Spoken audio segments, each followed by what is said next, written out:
आप इस प्रकृति को देखें, इस विशाल इंटेलिजेंस को देखें और इस खूबसूरत एनर्जी को देखें। ये सिर्फ बांट रही है। हमारा इस ब्रह्मांड में हमारा है क्या? सब कुछ तो प्रकृति का है। मिट्टी है, अनाज पैदा करती, हम खाते और शरीर बनाते। तो कपड़े से लेकर कण कण प्रकृति का है।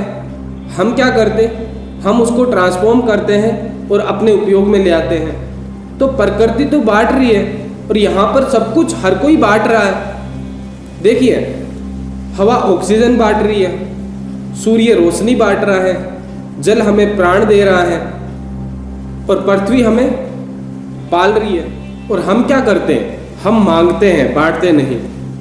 क्योंकि बुद्धि अहंकार को लगता है कि मेरे पास 4 गिलास हैं, अगर एक बांटूंगा तो 3 रह जाएगी।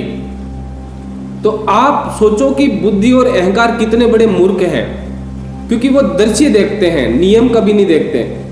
तो हम सबका कैलकुलेशन पूरा गड़बड़ाया हुआ है। क्योंकि लॉ ऑफ कर्मा के हिसाब से भी कि जो हम बांटेंगे वही लौट कर हमारे पास आता है। और दोस्तों, ये हम सबका भ्रम है कि हम बांटेंगे तो घट जाएगा। सूर्य खरबों वर्षों से रोशनी बांट रहा है, क्या कम हुई? हवा ऑक्सीजन बांट रही है, क्या कम हुई? दोस्तों, सच्ची शिक्षा मनुष्य को आगे बढ़ाने के लिए वो उसको पीछे ले जाके समझाती है। पीछे यानी कि जो इतिहास है। हम मनुष्य जीवन का इतिहास उठा के देख लेते हैं, क्योंकि प्रकृति तो बहुत बड़ी बात है। हम मनुष्य हैं, हम मनुष्यों की बात करते हैं कि जो लोग महान हुए हैं, जिन्होंने बांटा है, वो लोगों ने पाया है।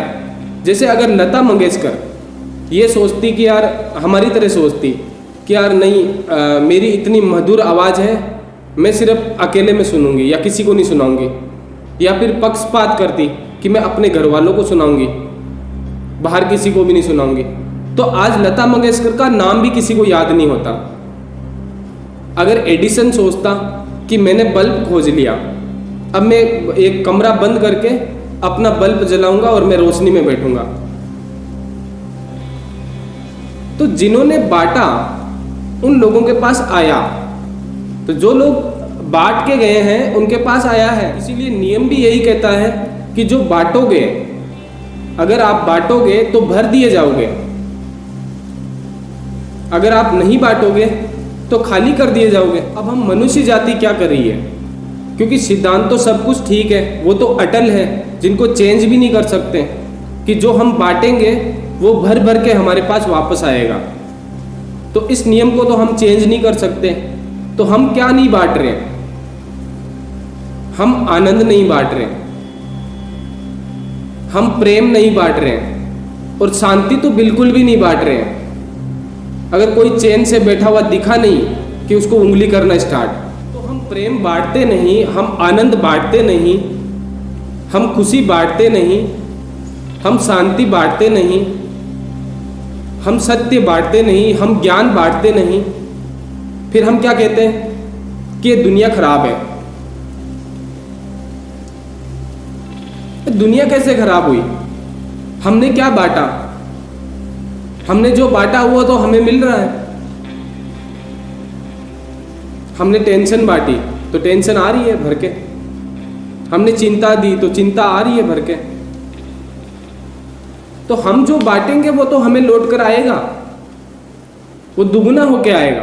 तो जो हम बांटेंगे वही लौट कर हमारे पास आएगा। और फिर हम बोलते हैं कि दुनिया खराब है। तो दोस्तों, ये सारे नियम पहले कहे गए हैं कि जो आप बांटोगे वो लौट कर आपके पास आएगा। तो हम क्या बांट रहे हैं ये हमें पता होना चाहिए। आप डायरेक्ट साइकोलॉजी क्यों नहीं पकड़ते कि जो हम बांटेंगे वो हमारे पास लौट कर आएगा? और हम किसको बांट आते हैं? समझना कि ताबीज बनाने वाले को दे आते हैं, या फिर जिसके पास सब कुछ है उसको हम गिफ्ट दे आते हैं, और फिर हम बोलते हैं कि यार आया नहीं, ये दुनिया ही खराब है। तो हम गलत जगह दे आए। शुक्र मनाओ कि जो है, जो बच गया वो गया नहीं। क्योंकि हम लोभ, लालच और व्यवहार में ऐसी जगह दे आते हैं और फिर सोचते हैं यार आया नहीं, ये दुनिया ही खराब है। तो मैं वाक्य ही बोलता हूँ कि जो आप बांटोगे वो लौट कर वापस आएगा, भर भर के आएगा और डबल होके आएगा। और आप सबको आनंद बांटो, फिर देखो कितना कितना आता है। आप सबके बीच में प्रेम बांटो, फिर देखो कितना आता है। और आप कहते हो कि प्रेम मिलता नहीं, खुशी मिलती नहीं, ये दुनिया ही खराब हो गई। तो आपने जो बांटा वो तो मिल रहा है। आप देखो कृष्ण को, उसने 5000 साल पहले भगवत गीता कही थी, लेकिन उसको प्यार आज भी उतना ही मिल रहा है। तो सोचो, आप कल्पना करो कि उस टाइम पे कितना बांटा होगा। दुनिया खराब कैसे हो गई? जिसने बांटा उसको तो मिल रहा है। अगर आप जो बांटोगे तो वो तो लौट कर आपको मिल ही जाएगा। जितना आप दोगे उतना मिलेगा आपको, लेकिन बुद्धि और अहंकार के चक्कर में आओगे तो फंस जाओगे।